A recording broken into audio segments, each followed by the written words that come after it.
Conociendo a Dios. 12. La salvación. La salvación se puede entender ampliamente en tres etapas: la salvación pasada, la salvación presente y la salvación futura. Salvación pasada. La salvación pasada se refiere al momento en que una persona que antes vivía como si este mundo fuera todo lo que existe, escucha el llamado de Dios y se convierte en hijo de Dios. Marca el inicio de un camino de fe, guiado completamente por la perfecta dirección de Dios.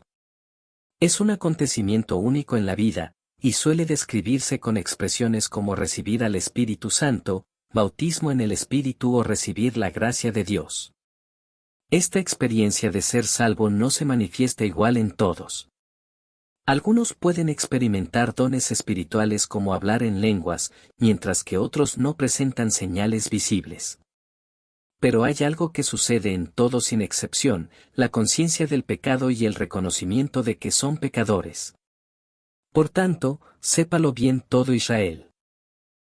A este Jesús, a quien ustedes crucificaron, Dios lo ha hecho Señor y Mesías. Al oír esto, todos se sintieron profundamente conmovidos, y les dijeron a Pedro y a los otros apóstoles: Hermanos, ¿qué debemos hacer? Arrepiéntanse y bautícese cada uno de ustedes en el nombre de Jesucristo para perdón de sus pecados, les contestó Pedro, y recibirán el don del Espíritu Santo. Alguien que antes estaba insensible al pecado, de pronto ve su fealdad, porque el Espíritu de Dios, el Espíritu Santo, ha tocado su corazón. Y eso lleva a un apartarse del pecado. Esto no significa que la persona ya esté completamente libre de la influencia del pecado, pero sí comienza un cambio real y visible. Reconoce cuán profundamente el pecado había manchado su vida, y empieza a dolerse por ello. Esta conciencia no se limita solo a acciones externas, sino que abarca cada pecado cometido en pensamiento y en el corazón. Y aquí hay algo que debemos entender claramente. Cuando el Espíritu Santo nos revela nuestro pecado, no solo nos arrepentimos de acciones específicas. También nos damos cuenta, de manera profunda, de que hemos vivido sin una relación correcta con Dios y con Jesucristo. Por eso, aun aquellos que pensaban que llevaban una vida moralmente buena, al ser tocados por la gracia de Dios, se encuentran confesando y arrepintiéndose de sus pecados durante toda la noche. Salvación presente. Mientras que la salvación pasada es un evento único, la salvación presente es una realidad continua. Es cierto, hemos sido despertados al pecado y llevados al arrepentimiento por la gracia de Dios y la presencia del Espíritu Santo. Sin embargo, no estamos completamente libres de la influencia del pecado.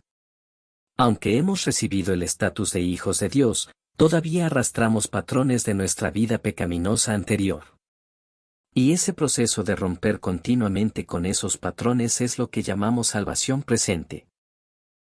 Desde una perspectiva doctrinal y teológica, no hay duda, ya somos salvos. Nuestra salvación no está en duda. Es segura e inquebrantable.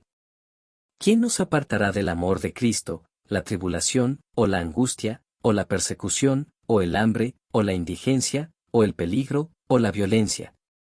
Así está escrito: por tu causa siempre nos llevan a la muerte, nos tratan como a ovejas para el matadero.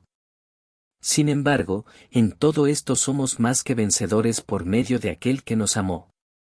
Pues estoy convencido de que ni la muerte ni la vida, ni los ángeles ni los demonios, ni lo presente ni lo porvenir, ni los poderes, ni lo alto ni lo profundo, ni cosa alguna en toda la creación podrá apartarnos del amor que Dios nos ha manifestado en Cristo Jesús nuestro Señor. Aún así, como personas salvas, podemos experimentar altibajos en nuestro caminar. Nuestro pecado original ya ha sido tratado para siempre, pero los pecados personales, aquellos que cometemos día tras día, todavía aparecen. Y cuando esos pecados interrumpen nuestra comunión con Dios, el medio para restaurarla es el arrepentimiento. Este arrepentimiento no significa que perdemos la salvación cuando pecamos. Más bien, es el acto continuo de restaurar y mantener una relación con nuestro Padre de una manera que no sea vergonzosa ni distante. Ahora me alegro, no porque ustedes hayan sido entristecidos, sino porque su tristeza los llevó al arrepentimiento. Ustedes se entristecieron tal como Dios lo desea, y de ninguna manera han sufrido daño por nuestra causa. La tristeza que proviene de Dios produce el arrepentimiento que lleva a la salvación, de la cual no hay que arrepentirse, mientras que la tristeza del mundo produce la muerte. Fíjense en lo que ha producido en ustedes esta tristeza que proviene de Dios, qué empeño, qué afán por disculparse, qué indignación, qué temor, qué anhelo, qué preocupación, qué disposición para castigar al culpable. En todo han demostrado ser inocentes en este asunto. Por eso, dejando a un lado las enseñanzas elementales acerca de Cristo, avancemos hacia la madurez. No volvamos a poner los fundamentos tales como el arrepentimiento de las obras que conducen a la muerte, la fe en Dios, la instrucción sobre bautismos, la imposición de manos, la resurrección de los muertos y el juicio eterno. Aunque ustedes no lo han visto, lo aman, y a pesar de no verlo ahora, creen en él y se alegran con un gozo indescriptible y glorioso, pues están obteniendo la meta de su fe, que es su salvación. Las exhortaciones que leemos en el Nuevo Testamento no nos llaman a esforzarnos para alcanzar la salvación como si aún no la hubiéramos recibido. Más bien, son llamados a quienes ya han recibido el don de la salvación, para que vivan de una manera digna de ella, para correr la carrera, pelear la buena batalla, y caminar en la gracia que nos ha sido dada. La salvación futura. Sin duda, la salvación futura se refiere a la salvación completa y final que será concedida cuando nuestro Señor Jesucristo regrese y se establezca plenamente el reino eterno de Dios. Por supuesto, algunos podrán entrar al reino de Dios a través de la muerte antes del regreso de Cristo, pero aún así, esa salvación no ha llegado todavía a su plenitud. Conforme a lo dicho por el Señor, afirmamos que nosotros, los que estemos vivos y hayamos quedado hasta la venida del Señor, de ninguna manera precederemos a los que durmieron. El Señor mismo descenderá del cielo con voz de mando, con voz de arcángel y con trompeta de Dios, y los muertos en Cristo resucitarán primero. Luego nosotros, los que estemos vivos y hayamos quedado, seremos arrebatados juntamente con ellos en las nubes para recibir al Señor en el aire. Y así estaremos con el Señor para siempre. La salvación futura es el cumplimiento de la salvación. Si la salvación pasada comenzó con el llamado de Dios, su invitación soberana, entonces habitar con Él en su reino eterno es la plena realización de esa salvación. Sin embargo, no debemos pensar en la salvación como algo solamente futuro. No podemos hablar de la salvación futura aparte de la salvación pasada y presente. Y de la misma manera, la salvación pasada y presente no están completas sin la salvación futura. Aunque lo hemos dividido en pasado, presente y futuro para fines explicativos, en realidad, la salvación es una sola obra continua. Si la salvación pasada comenzó por la obra soberana de Dios, necesariamente debe fluir por el proceso de la salvación presente y culminar en la salvación futura. Esta obra de salvación nunca será interrumpida ni rota por nada, porque es la obra del celo de Dios. Si alguien es hijo de Dios, si ha experimentado el comienzo de la salvación en el pasado por el llamado de Dios, entonces, a pesar de todos los altibajos del camino presente, ciertamente llegará, en el tiempo perfecto de Dios, a esa salvación futura.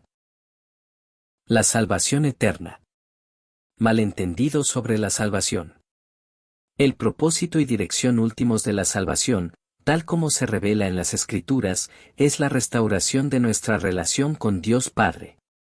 A veces, algunas personas dicen que han sido salvadas cuando se resuelve cierto problema o crisis.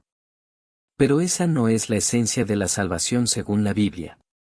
La Biblia declara claramente que solo Jesucristo es el verdadero Salvador. La salvación no se encuentra en ningún otro, porque no hay otro nombre bajo el cielo, dado a los hombres, mediante el cual podamos ser salvos. Sí, Jesús sanó a muchos enfermos. Jesús recorría toda Galilea, enseñando en las sinagogas, anunciando las buenas nuevas del reino y sanando toda enfermedad y dolencia entre el pueblo. Pero Jesús no vino simplemente a sanar enfermos. Sus tres principales ministerios en la tierra fueron: proclamar el reino de Dios, enseñar sobre el reino y sanar a los enfermos como demostración del reino. En otras palabras, sanaba para mostrar la restauración y perfección que se realizarán plenamente en el reino de Dios. La sanidad era un medio para explicar el reino, no el fin en sí mismo. Las Escrituras enseñan claramente la razón por la cual Jesús vino al mundo. Vino para cumplir la ley, no para traer paz sino espada, para traer división y para encender fuego sobre la tierra. Vino para dar su vida en rescate por muchos, para predicar el Evangelio, para dar vida y vida en abundancia a sus ovejas y para destruir las obras del diablo. Pero en el centro de todo eso, su propósito más fundamental fue llamar y salvar a los pecadores. Ella dará a luz un hijo, y le pondrás por nombre Jesús, porque él salvará a su pueblo de sus pecados. Vayan y aprendan lo que significa: misericordia quiero y no sacrificios. Porque no he venido a llamar a justos, sino a pecadores. Porque Dios no envió a su Hijo al mundo para condenar al mundo, sino para salvarlo por medio de él.